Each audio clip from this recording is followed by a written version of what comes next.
उम्मीदों को पंख मिले, कोशिशों को आसमान मिले। गहलोत की मेहनत लाए रंग, एक सुनहरा राजस्थान मिले। संस्कृति, संस्कार, विरासत और धरोहरों को अपने आप में समेटे राजस्थान में सीएम अशोक गहलोत की कोशिशें हैं कि निवेश के जरिए एक सुनहरे राजस्थान का निर्माण हो। नमस्कार, मैं हूं श्वेता मिश्रा अवस्थी और आप देख रहे हैं हमारी खास पेशकश आएगा निवेश, समृद्ध होगा प्रदेश।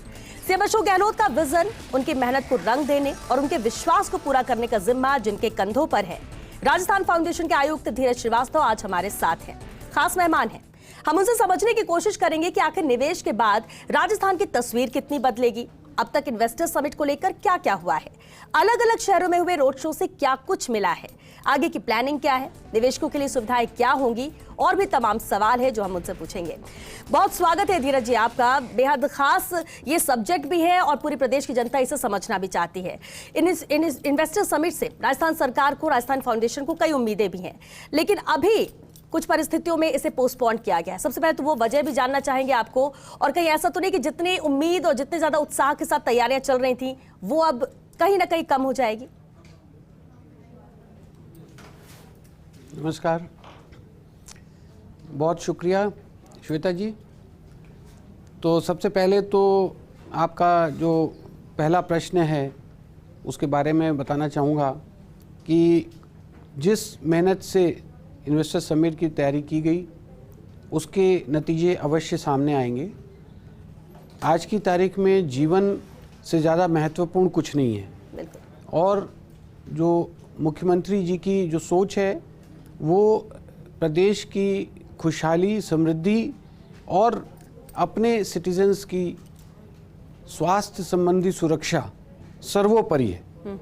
तो ये एक टेम्परेरी ब्रेक जरूर है इसमें, लेकिन जो भी तैयारी की गई और MOUs, LOIs साइन हुए वो उनके नतीजे ज़रूर आएंगे। बिल्कुल, हम अपने दर्शकों के लिए इस बात को जरूर समझना चाहते हैं कि आखिर इस तरह के इन्वेस्टर्स समिट की जरूरत क्यों पड़ती है और ये किसी राज्य के लिए कितने जरूरी होते हैं? इन्वेस्टर्स समिट का आपने स्वरूप देखा होगा, बहुत राज्यों ने इन्वेस्टर समिट की हैं और उनके क्या परिणाम सामने आए हैं वो एक विचारणीय प्रश्न है।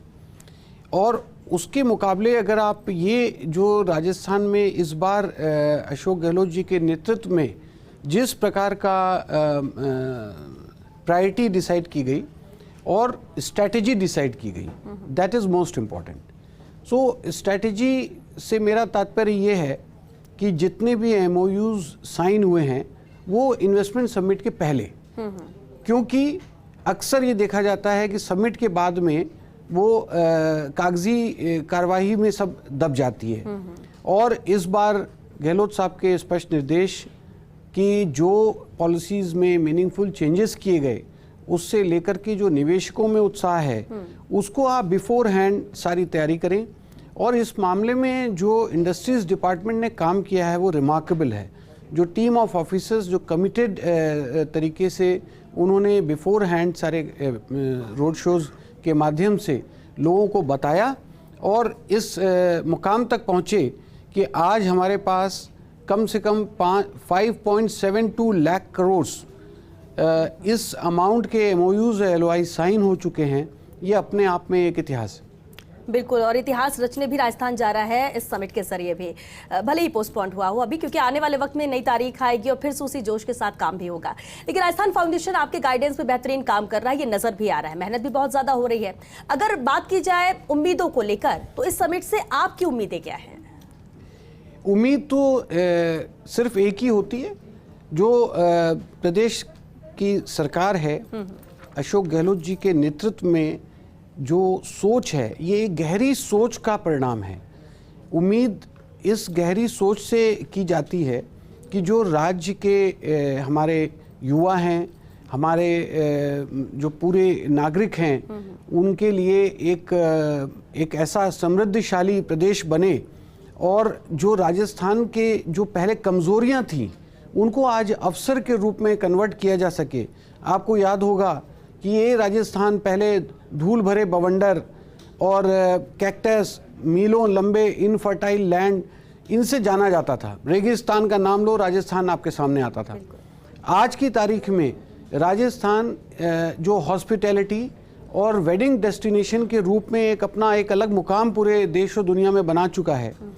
अब हमारी तैयारी ये थी, जो आते ही सरकार ने जो पहले 2-4 चेंजेस किए, जैसे एमएसएमई एक्ट, उसके माध्यम से जो हमको उम्मीदें थी वो कोरोना के आने से ब्रेक लगा। और अभी पिछले 3 महीनों में जब से हम लोगों ने ये दूसरे शहरों में, विदेश में जाकर के दुबई का जो एक्सपो अटेंड किया और वहाँ जो रिस्पांस मिला, उससे ये कहा जा सकता है कि ये नॉट ओनली इन्वेस्टर्स बल्कि जो जितने प्रवासी हमारे राजस्थानी हैं उनको भी एक मौका मिला वापस अपने प्रदेश से जुड़ने का। बिल्कुल। और अगर सेक्टर्स की बात करें, किस सेक्टर में कितना निवेश होगा? कुछ सेक्टर्स ऐसे भी होंगे जिनमें ज़्यादा निवेश हुआ होगा, इंटरेस्ट ज़्यादा रहा होगा इन्वेस्टर्स का। अगर हम बात माइनिंग या मिनरल्स की करें तो राज्य में किन किन क्षेत्रों में हमें ये निवेश देखने को आने वाले वक्त में मिलेगा?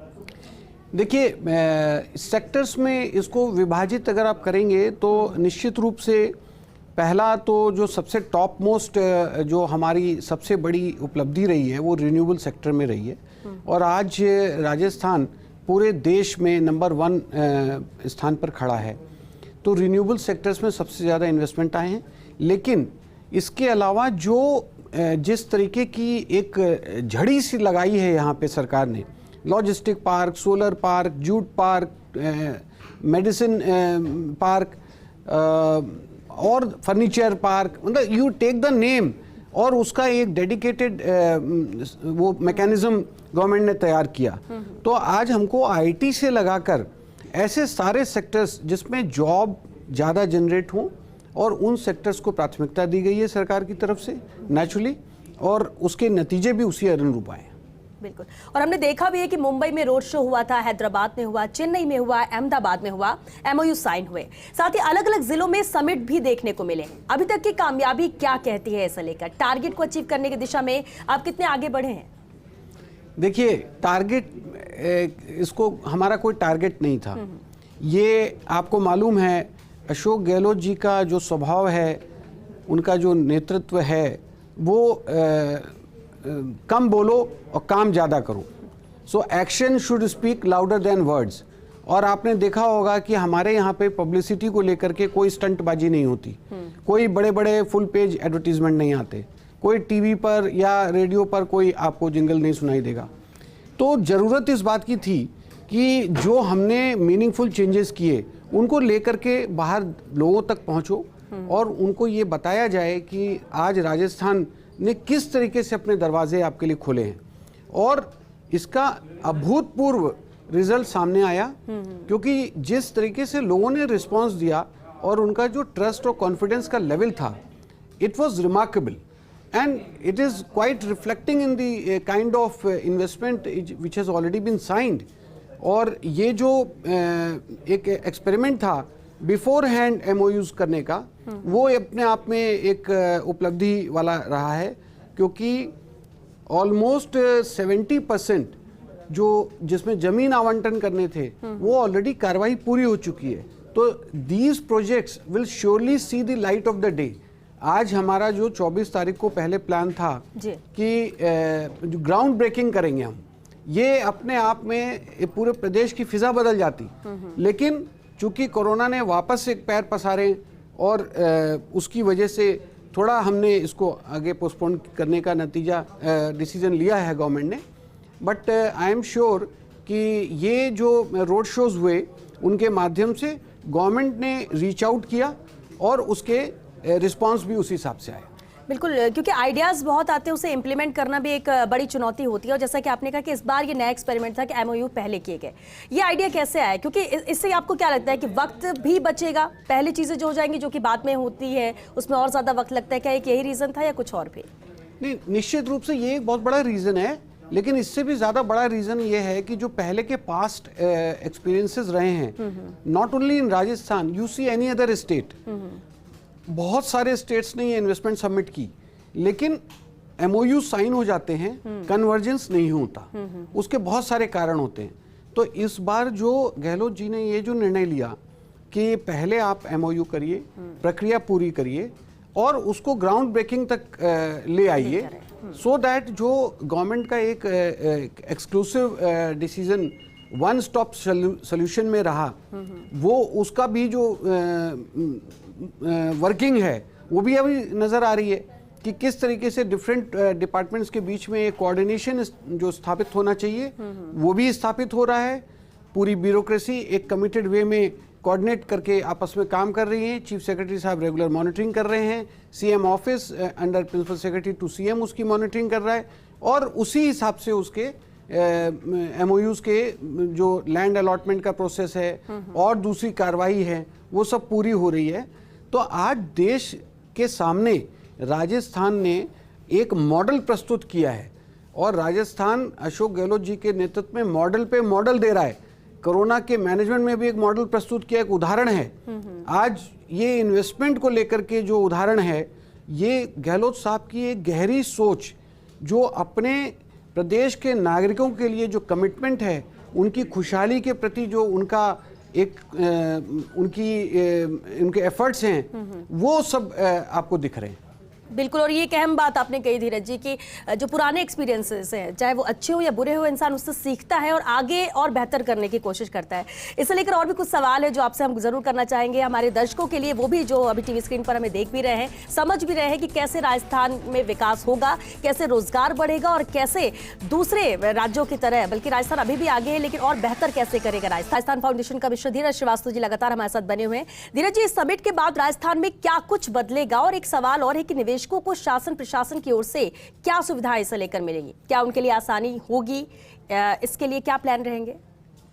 देखिए, जिस तरीके का इन्वेस्टर्स ने जो ट्रस्ट और कॉन्फिडेंस राजस्थान में दिखाया है, तो ये मैं कह सकता हूँ कि ये एक्सरसाइज न केवल राजस्थान को देश के सिरमौर और अग्रणी जिलों राज्यों में ला करके खड़ा करेगी, साथ ही साथ एम्प्लॉयमेंट जनरेशन में जो हमारे प्रदेश के युवा हैं, उनके लिए एक बेहतरीन अपॉर्चुनिटी यहाँ पर घर बैठे मिलेगी लोगों को, क्योंकि यही इस पूरे कैंपेन का, इस पूरे मिशन का जो सबसे बड़ा ऑब्जेक्टिव है कि आज जो स्पेशलाइज्ड जो स्किल्ड सेक्टर है, उनको आपके ओन स्टेट में अपने घर के आसपास ही लोगों को जॉब मिले।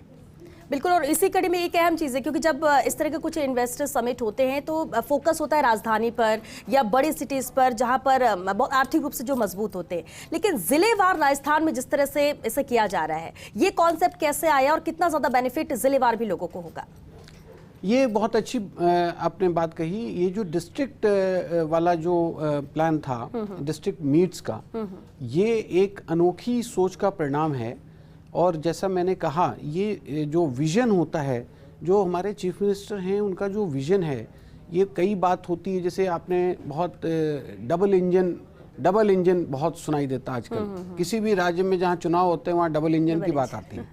तो मैं ये कहना चाहता हूँ कि हमारे यहाँ पे ये जो 2 pronged स्ट्रैटेजी ये रखी गई, डबल इंजन तो एक फेडरल सिस्टम का पार्ट है, लेकिन एक फेडरल स्टेट में जिस तरीके की अप्रोच हमारे चीफ मिनिस्टर ने रखी है कि बाहर जाकर के, बाहर के स्टेट्स में, बाहर के देशों में आप लोगों से बात करिए, और साथ ही साथ जो स्मॉल इन्वेस्टर्स हैं, जो हमारे प्रवासी कम्युनिटी एक लार्ज नंबर से अपने अपने डिस्ट्रिक्ट से जुड़े हुए हैं, उनके लिए एक अपॉर्चुनिटी हम डिस्ट्रिक्ट लेवल पर जो कलेक्टर्स के माध्यम से जो मीट ऑर्गेनाइज हो रही है, और उसके जो रिस्पॉन्स आ रहे हैं, दैट इटसेल्फ इज़ फेनोमेनल। आपको जानकर के आश्चर्य होगा कि अब तक हमारे करीब 8 या 9 डिस्ट्रिक्ट्स के जो इन्वेस्टमेंट मीट्स हुई हैं, उनके अब तक 50,000 करोड़ से ज़्यादा MOU साइन हो चुके हैं। तो ये अपने आप में एक जो बदलाव की बयार है वो आपको दिखाई देगी। और कहते हैं कि जेडो बाजे बायरो ओडी लीजे ओट, तो आज जो विकास की बयार जो राजस्थान की तरफ बह रही है, ये अब हर समझदार निवेशक इधर का रुख कर रहा है। बिल्कुल, राजस्थान टूरिज्म का हब भी है, देश और दुनिया से लोग यहाँ घूमने भी आते हैं और इसे पसंद भी करते हैं। धीरज जी, क्या टूरिज्म को लेकर कई स्पेशल प्लानिंग है किसी तरह की, या निवेशकों से इसे लेकर कोई खास चर्चा हुई हो? जी बिल्कुल, जैसा कि आपने सही कहा, राजस्थान का जो टूरिज्म है आज देश हो या दुनिया का कोई भी कोना, आप राजस्थान एकमात्र मेरे ख्याल से स्टेट ऐसा होगा दुनिया में जहाँ पे आप नाम लेते ही लोगों को एकदम वो कनेक्ट कर लेते हैं कि राजस्थान का टूरिज्म, राजस्थान की जो संस्कृति है, कला, हेरिटेज और ये हमारा हॉस्पिटैलिटी है, खान पान, भोजन, संस्कृति, हर चीज़ हमारी फेमस है। तो टूरिज्म को इस स्टेट की इकोनॉमी बनाने के लिए विशेष प्रयास किए जा रहे हैं। टूरिज्म पॉलिसी और जो फिल्म प्रमोशन पॉलिसी जो निकली वो उसको लेकर के लोगों में बहुत उत्साह है। और मैं आपको अपना व्यक्तिगत एक एक्सपीरियंस शेयर कर सकता हूँ कि दुबई में जो रॉयल फैमिली के साथ में, अबू धाबी के साथ में जो चर्चा हुई, उसमें राजस्थान के टूरिज्म को लेकर के बहुत ही ज़्यादा उनका एक एडवांस सोच है। और हमारे जो जैसलमेर, उदयपुर जैसे कुछ ही स्थान हैं जो जाने जाते हैं आज पूरे।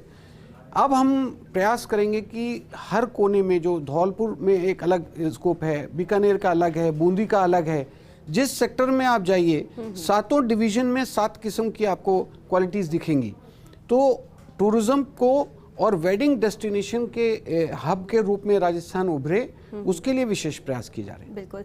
निवेशकों को एक समस्या कागजी कार्रवाई को लेकर भी होती है, अक्सर आती है। अगर हम पुराने कई सालों में देखें, दूसरे राज्यों की भी बात कर ले, एनओसी को लेकर भी दिक्कतें होती हैं। हालांकि सिंगल विंडो सिस्टम लागू है, तो इस दिशा में और क्या प्रयास किए जा रहे हैं ताकि जो दिक्कतें अब तक आती थी, जो मुश्किलें, वो अब ना हो आने वाले वक्त में? देखिए, ये एक कठोर सच है कि जो कागजी कार्रवाई होती है उसमें काफ़ी समय ज़ाया होता है। और इसी बात को मद्देनज़र रखते हुए गवर्नमेंट ने आज कई किस्म की पॉलिसीज़ रिलीज़ करी, कई किस्म के मीनिंगफुल चेंजेस किए। और सिंगल स्टॉप सोल्यूशन, अब वो जो पहले सिंगल विंडो होती थी वो अब एक दूसरे रूप में करके एक छत के नीचे आपको सारा काम हो, और उस दिशा में काम हो रहा है। दिक्कतें आएंगी, ये कहना ठीक नहीं होगा कि इसमें दिक्कत नहीं आएगी, दिक्कत आएगी। लेकिन जो हमारी ब्यूरोक्रेसी है, that is a committed bureaucracy. और जब लीडरशिप का प्रायोरिटी एकदम क्लियर होती है तो ब्यूरोक्रेसी भी उसी हिसाब से रिजल्ट देती है। हमारे सामने नतीजे आ रहे हैं। लैंड अलॉटमेंट हो चुके हैं 70%, जैसे मैंने बताया, लैंड इज ऑलरेडी अलॉटेड। आज की तारीख में अगर ये इन्वेस्टमेंट समिट का अगर होता तो कम से कम 3 लाख करोड़ का ग्राउंड ब्रेकिंग ऑलरेडी रेडी था।